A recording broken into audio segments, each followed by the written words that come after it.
Welcome to Blessing Today. Blessing today में आपका स्वागत है। Today, the Lord is going to do something big, something new in your life.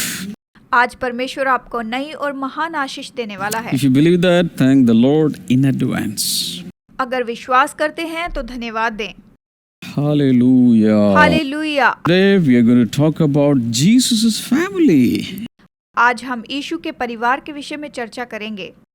People have a lot of confusion about Jesus' family. लोगों के मन में यीशु के परिवार के बारे में बहुत सी उलझने हैं। Even I had. हालांकि मुझे भी हैं। And I started reading the Bible, the Gospels again and again. तो मैंने सुसमाचार को बार-बार पढ़ना शुरू कर दिया। All right, we are going to talk about Jesus' family. ठीक है, तो आइए यीशु के परिवार के विषय में बात करते हैं। One amazing thing is that Jesus, when he came into this world, he chose to become a member or a part of a human family. क्या हुआ कि यीशु जब इस पृथ्वी पर आया तो उसने एक परिवार का सदस्य बनना चुन लिया। वो परिवार का सदस्य बन गया। Hey, think about this. God became member of a family. इसके बारे में जरा सोचिए, यीशु एक परिवार का सदस्य बन गया। If he is coming and becoming a member of your family, what will it be like? अगर वो आकर आपके परिवार का सदस्य बन गया तो वो कैसा होगा, जरा सोचिए। A God who is in heaven, becoming a man and becoming a member in your family, and you don't know that. परमेश्वर जो स्वर्ग में है और वो पृथ्वी पर आता है और आपके परिवार का वो सदस्य बन जाता है और आप इस बात को नहीं जानते हैं कि वो महान परमेश्वर आपके परिवार का सदस्य बन गया है। See, in this case, Jesus' family, Mary and Joseph, angels had supernaturally announced the matter. He's going to become the savior of the world. यहाँ पर मरियम और यूसुफ के परिवार में स्वर्गदूत ने अलौकिक रीति से घोषणा की थी कि वो जगत का उद्धार करता होगा। What about the younger ones? तो वो जो छोटे हैं तो उनके बारे में क्या? They had no oracles from God, they had no dreams, they had no visions, no angelic visitation, and they saw Jesus as their elder brother, that's all. उनके बारे में कोई घोषणा नहीं हुई, किसी भी स्वर्गदूत ने नहीं बताया, स्वर्गदूत ने मुलाकात नहीं की। उन्होंने यीशु को अपने बड़े भाई के रूप में देखा, बस इतना ही। वो यीशु के बारे में ज्यादा कुछ नहीं जानते थे, उसे बड़ा भाई मानते थे। And they were playing together, eating together, doing many things together, sleeping together.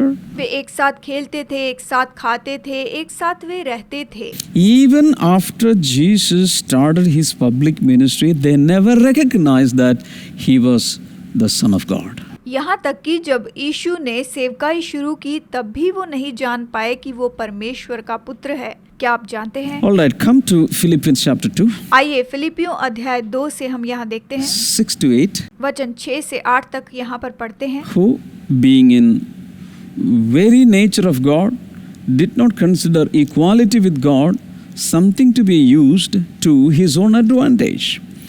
Rather, he made himself nothing by taking the very nature of a servant, being made in human likeness and being found in appearance as a man.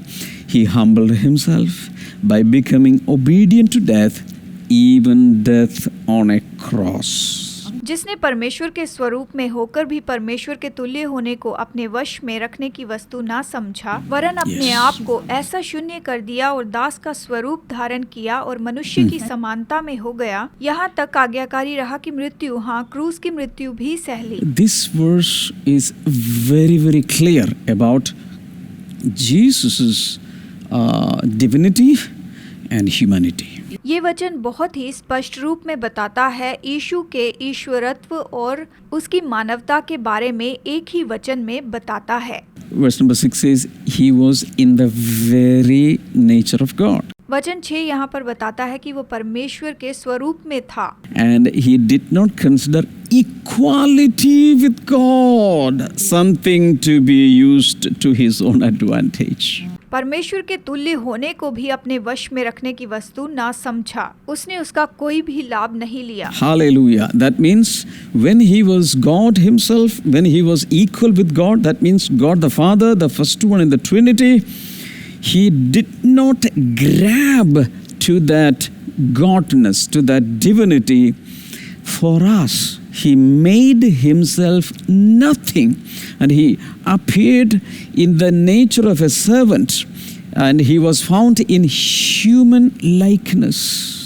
इसका मतलब जो परमेश्वर है, जो त्रिएकता में पहला व्यक्ति है, उस परमेश्वर के वो तुल्य था। इसका मतलब ये है कि उसने उस ईश्वरत्व को पकड़े नहीं रखा, परंतु उसने अपने आप को हमारे लिए शून्य कर दिया और उसने अपने आप में एक दास का स्वरूप धारण कर लिया और वो मनुष्य की समानता में बन गया, वो एक मानव बन गया। देखिए, Oh, this is mind blowing. ओ ये बात तो सच में चकित कर देने वाली है। I want a break. I want to meditate upon this, contemplate. I want to digest this. मैं सोचता हूँ कि इस बात को मैं रुक कर सोचूं और इस बात को समझूं। Being in the very nature of God, he took the nature of man. परमेश्वर के स्वरूप में होकर उसने मनुष्य के स्वरूप को धारण कर लिया था। In other words, he came in disguise. दूसरे शब्दों में वो पूरी तरह से मनुष्य बनकर आया, मानव रूप धारण कर लिया। And people did not recognize him. और लोग उसे नहीं पहचान पाए। So many people, thousands and thousands of people looked at Jesus. They never understood that this was God, the creator of the universe, standing in front of me. बहुत से लोग यीशु को पहचान नहीं पाए, लेकिन बाद में उन्होंने कहा कि हम तो उस परमेश्वर के सामने में खड़े थे। His own brothers and sisters with whom all of them played together, grew together, they did not recognize he was the creator of the universe living with them in their family. उसके भाई और बहनों के सामने जिनके साथ वो पला बड़ा खेला, वो भी नहीं पहचान पाए कि वो तो सृष्टिकर्ता परमेश्वर है जो उनके परिवार में रहता है, उनके साथ में उनके परिवार में रहता है। Herod did not know. हेरोदेस नहीं जानता था। The high priest did not know. महायाजक भी The नहीं। law priest did not know. याजक भी नहीं। Levites did not know. Levi भी नहीं। Many of the prophets didn't know. बहुत से भविष्यवक्ता भी नहीं। Pharisees, Sadducees, scribes did not know. सदुकी, फरीसी और शास्त्री भी नहीं जानते थे। Only a few people had that revelation. केवल कुछ ही लोगों के पास वो प्रकाशन था। Joseph knew it. यूसुफ इसे जानता था। Mary knew it. मरियम जानती थी। Simeon, an old man in the temple, knew it. शिमोन और दूसरे भवन के लोग इस बात को जानते थे, वो सब इसे समझ रहे थे। Anna, the prophetess, she knew it. हन्ना भविष्यवक्तनी इसे जानती थी, वो इस बात को अच्छे से जानती थी। Some shepherds knew it. कुछ चरवाहे इसे जानते थे। So like that, there were only a small group of people who knew that he was the architect of the universe living among us. केवल कुछ ही लोग इस बात को जानते थे कि वही सृष्टिकर्ता है जो हम में रहता है, वास करता है। Oh, even the disciples many a times they didn't know. चेले भी कई बार इस बात को नहीं समझ पाए थे। They saw him as a rabbi, good man, good teacher. उन्होंने उसे अच्छे रब्बी, अच्छे मनुष्य के रूप में देखा, अच्छे गुरु के रूप में। But one day on the Mount of Transfiguration, they saw the glory coming out of him. लेकिन फिर एक दिन अचानक उन्होंने रूपांतरण के पहाड़ पर उसमें से महिमा निकलते हुए देखी। That was the day they heard that, oh, he is not a simple man, a simple rabbi, he is God himself. तो उस दिन उन्होंने जाना कि ये कोई साधारण सा रब्बी या साधारण सा मनुष्य नहीं है, ये तो परमेश्वर है, स्वयं परमेश्वर है। जानते हैं? Okay, coming back to Jesus' family. यीशु के परिवार में लौट चलते हैं। Matthew 13, 54 up to 57. मत्ती 13 वचन 54 से 57 तक। आइए पढ़ें। Coming to his hometown, he began teaching the people in their synagogue, and they were amazed. Where did this man get this wisdom and these miraculous powers? They asked. Isn't this the carpenter's son? Isn't his mother's name Mary? And aren't his brothers James, Joseph, Simon, and Judas? Aren't all his sisters with us? Where then did this man get all these things? And they took offense at him. But Jesus said to them, a prophet is not without honor except in his own hometown and in his own home. और अपने नगर में आकर उनके आराधनालय में उन्हें ऐसा उपदेश देने लगा कि वे चकित होकर कहने लगे, इसको ये ज्ञान और सामर्थ्य के काम कहाँ से मिले? क्या ये बड़ई का बेटा नहीं? और क्या इसकी माता का नाम मरियम और इसके भाइयों के नाम याकूब, यूसुफ, शमौन और यहूदा नहीं? और क्या इसकी सब बहनें हमारे बीच में नहीं रहती? फिर इसको ये सब काम कहाँ से मिला? पर यीशु ने उनसे कहा, भविष्यद्वक्ता का अपने देश और अपने घर को छोड़ और कहीं निरादर नहीं होता। हो This is the conversation. This is the opinion of his own townsfolk. ये तो उनका दृष्टिकोण था और उसके गांव और नगर वाले लोग यही कह रहे थे। इस तरह से उसके नगर के लोग बातचीत कर रहे थे। Now, from this passage, we know his father's name, his mother's name, 4 brothers' name, sisters' names are not given. इस वचन के भाग से हमें उसके माता पिता का नाम, उसके 4 भाइयों का नाम यहाँ पर मिलता है, लेकिन उसकी बहनों का नाम हमें यहाँ नहीं मिलता। Some people even think that they are cousin brothers. No. His own half brothers. कुछ लोग सोचते हैं कि वो इसके रिश्तेदार होंगे। नहीं, ये तो उसके अपने भाई थे। जानते हैं, James, Joseph, Simon, Judas, 4 brothers, younger brothers Jesus had. याकूब, यूसुफ, शमौन और यहूदा, ये उसके 4 भाई थे। ये यीशु के छोटे भाई थे। And they were born to Joseph and Mary. और ये तो यूसुफ और मरियम के द्वारा पैदा हुए थे। And Jesus had 2 sisters. यीशु की 2 बहनें भी थीं। देखिए, Names are not given here. यहाँ उनके नाम नहीं दिए गए। But the father's profession was carpentry. लेकिन उसके पिता का व्यवसाय बढ़ई का था। इस बात को हम इस वचन में यहाँ पर देख सकते हैं। Even today there are carpenters around us. आज भी हमारे आसपास बहुत से बढ़ई हैं। Jesus was born into that kind of a middle class, working class family. यीशु का जन्म इस तरह के मध्यम वर्गीय कामकाजी परिवार में हुआ था। Now, what was the atmosphere in that house? अब उस घर में कैसा वातावरण था? The Bible clearly tells us that Joseph was a righteous man. Bible हमें बताती है कि यूसुफ धर्मी व्यक्ति था। And in the Old Testament scriptures, if you research, you will understand that a righteous man is like a palm tree. पुराने नियम के वचनों में अगर आप देखेंगे तो आप वहाँ पाएंगे कि धर्मी व्यक्ति खजूर की नाई होता है। That means if you are righteous, you have strength like a palm tree. इसका मतलब ये है कि अगर आप धर्मी हैं तो आपके अंदर खजूर की नाई बल होगा। I believe Joseph was a very strong man. मुझे लगता है कि यूसुफ बहुत बलवान व्यक्ति होगा। Because against all odds, against all the adverse circumstances, he had the willpower to accept a pregnant lady into his life who was carrying the Savior of the world. That was a great challenge. He was a strong man. Because of the command of God, he obeyed, and he was a righteous man. He accepted Mary, who was found with Jesus. क्योंकि सारी रुकावटों के बावजूद, सारी मुश्किलों के बावजूद उसने एक गर्भवती महिला को अपने जीवन में स्वीकार किया था, जो जगत के उद्धारकर्ता को अपने कोख में लिए हुए थी। ये बहुत बड़ी चुनौती थी और वो बलवान था, वो धर्मी व्यक्ति था, इसीलिए उसने परमेश्वर की आज्ञा को स्वीकार किया और उस गर्भवती मरियम को उसने स्वीकार किया क्योंकि वो बलवान था। Now, what about Mary?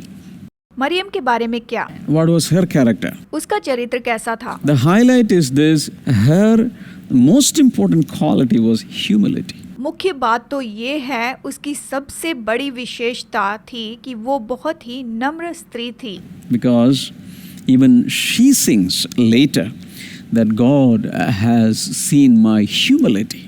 क्योंकि वो खुद बाद में गीत गाती है कि परमेश्वर ने मेरी नम्रता को देखा है। उसने ये गाया, That humility is just like a wine, वो नम्रता तो दूसरे शब्दों में लचीलापन है, meaning flexibility, yielding nature. इसका मतलब ये है कि लचीलेपन का स्वभाव अपने अंदर रखना, लचीले होना। Hallelujah. The hallelujah. quality every woman of God or every mother or a wife should have. ऐसी विशेषता हर एक माँ में और हर एक दास दासी और हर एक स्त्री में होनी चाहिए। So in Joseph we find righteousness. तो यहाँ पर हम लोग यूसुफ में धार्मिकता को पाते हैं, वो धर्मी था। And in Mary we see humility. और मरियम में हम नम्रता देखते हैं। And in that family the Savior is growing. उस परिवार में उद्धारक का पालन हो रहा था। So I made a formula. तो मैंने एक फॉर्मूला बनाया है, You can write this down. आप इसे लिख सकते हैं। Righteousness plus humility is equal to salvation. धार्मिकता और नम्रता मिलाकर होता है उद्धार। Write it down. लिख लीजिए, Put it in the live chat. Live chat में लिखिए, Send everywhere. हर जगह भेजिए। Righteousness plus humility is equal to salvation. धार्मिकता और नम्रता मिलाकर होता है So उद्धार। this is my prayer for you. आपके लिए मेरी ये प्रार्थना है, In your house, the head of the family should have righteousness. आपके परिवार में आपके मुखिया के पास होनी चाहिए धार्मिकता। जानते A हैं, strong person like a palm tree. वो खजूर के पेड़ के जैसे बलवान हो। Even in the wilderness, even in the desert land, when the wind comes and when the tornado comes, the palm tree will be standing strong and tall. जंगल में, रेगिस्तान में जब आंधी चलती है, जब बवंडर आता है, तब भी खजूर का पेड़ जो है वो सीधा और मजबूती से खड़ा रहता है। What about the housewife?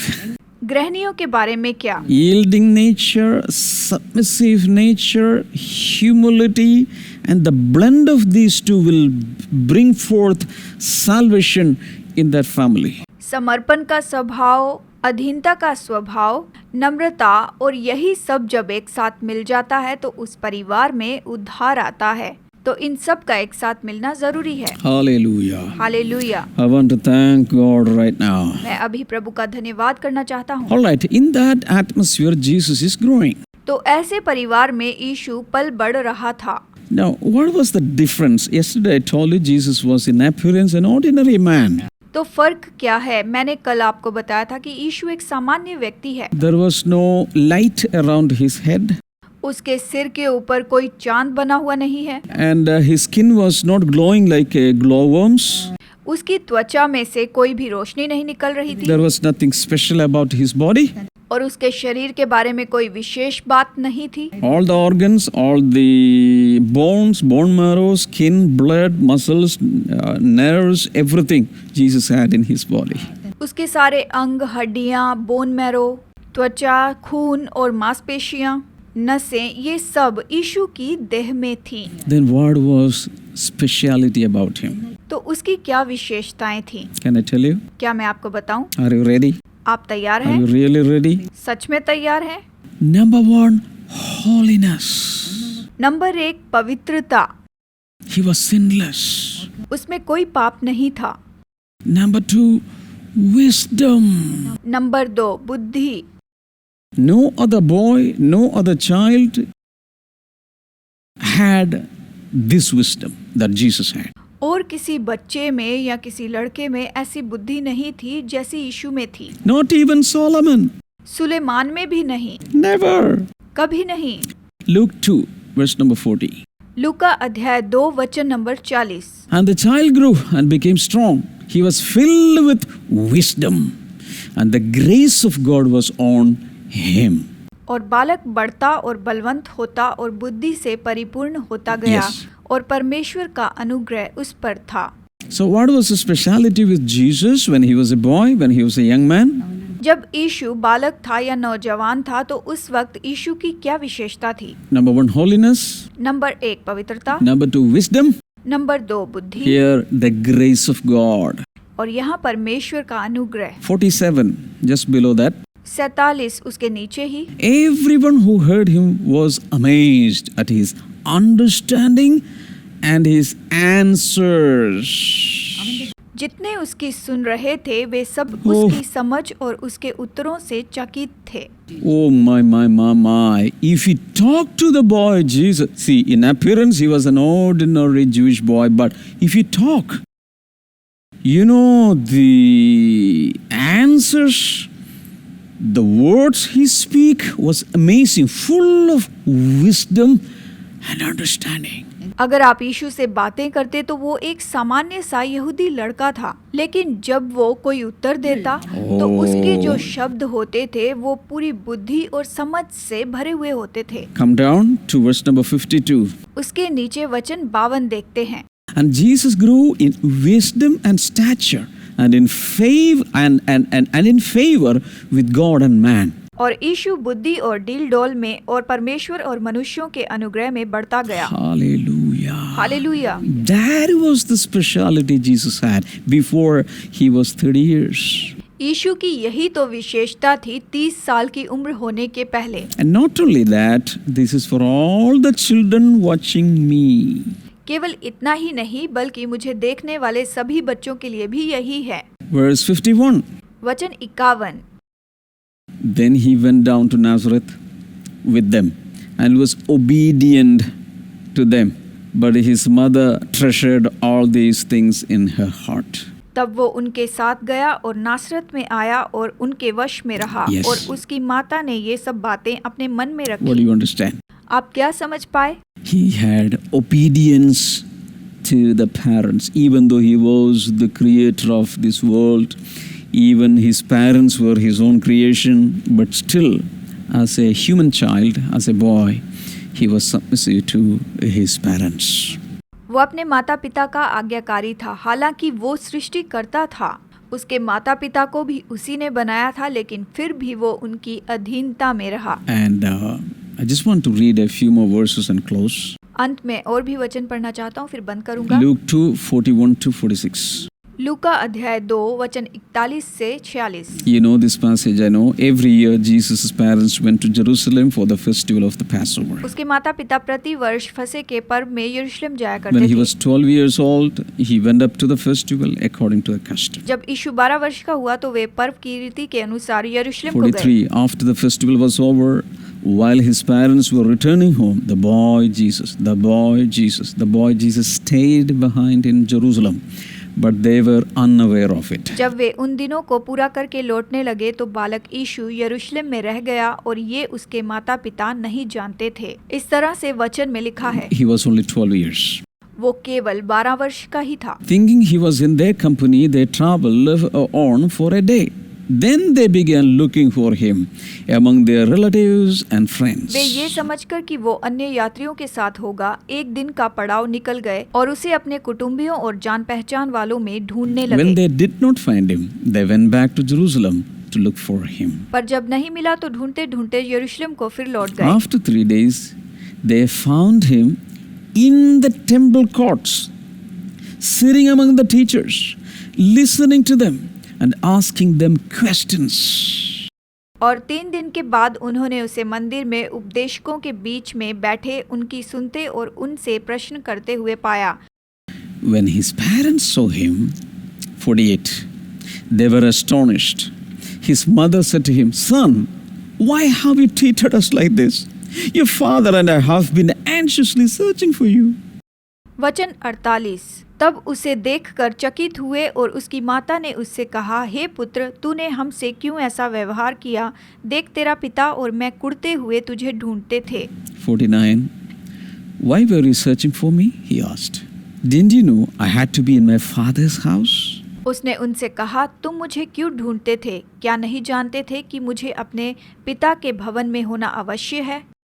But they did not understand what he was saying to them. परंतु जो बात उसने उनसे कही उन्होंने उसे नहीं समझा। What do you understand from this? आप इससे क्या समझे? He was only 12 years. वो केवल 12 साल का था। He had amazing wisdom and understanding that he was discussing and asking questions to the PhDs of the day. उसमें इतना ज्ञान था, इतनी बुद्धि थी कि वो उस जमाने के PhD किए हुए लोगों से सवाल कर रहा था। So I believe you have now a picture about Jesus in your mind. तो मैं विश्वास करता हूँ कि यीशु के बारे में अब आपके मन में एक तस्वीर है Ordinary boy or an ordinary young Jewish boy, कि वो साधारण एक यहूदी लड़का था, ordinary dress, साधारण वस्त्र, ordinary features, साधारण ढांचा, but no sin, लेकिन कोई पाप नहीं था, holy, पवित्र था, full of the grace of God, परमेश्वर के अनुग्रह से भरा हुआ था, full of the favor with God and man. परमेश्वर और मनुष्य की कृपा से भरा हुआ था। Amazing, astonishing wisdom. अद्भुत, चकित कर देने वाली बुद्धि थी। देखिए, The word became flesh, वचन देहधारी हुआ and he dwelt among us. और उसने हम में डेरा किया। Many people did not know him, बहुत से लोग उसे नहीं जानते थे, but by the grace of God these days, God is giving us understanding. लेकिन परमेश्वर के अनुग्रह से इन दिनों में परमेश्वर हमें समझ दे रहा है। I am blessed through this study. इस अध्ययन से मैंने आशीष पाई है। What about you? आपके बारे में क्या? How are you getting blessed? क्या आप आशीष पा रहे हैं? I want to know that. मैं ये जानना चाहता हूँ। So after this live program, go to the comment section, put your comments. तो इस प्रोग्राम के बाद हमें कमेंट करके बताइए कि आपने किस प्रकार से आशीष पाई है। Or you can send an audio message to Blessing Today WhatsApp number. Blessing today के व्हाट्सएप नंबर पर ऑडियो मैसेज भेज सकते हैं। And if you have any prayer requests, just take your phone and call up the prayer line. और अगर कोई प्रार्थना निवेदन है तो प्रेयर लाइन पर फोन कीजिए, हम आपके लिए प्रार्थना करेंगे। God bless you all. प्रभु आशीष दे। See you tomorrow in the services and in Blessing Today program on Monday. हमारी सभाओं में या फिर ब्लेसिंग टुडे के अगले प्रोग्राम में आप सब से फिर से मुलाकात होगी। God bless you. Bye bye. प्रभु आशीष दे। Bye bye.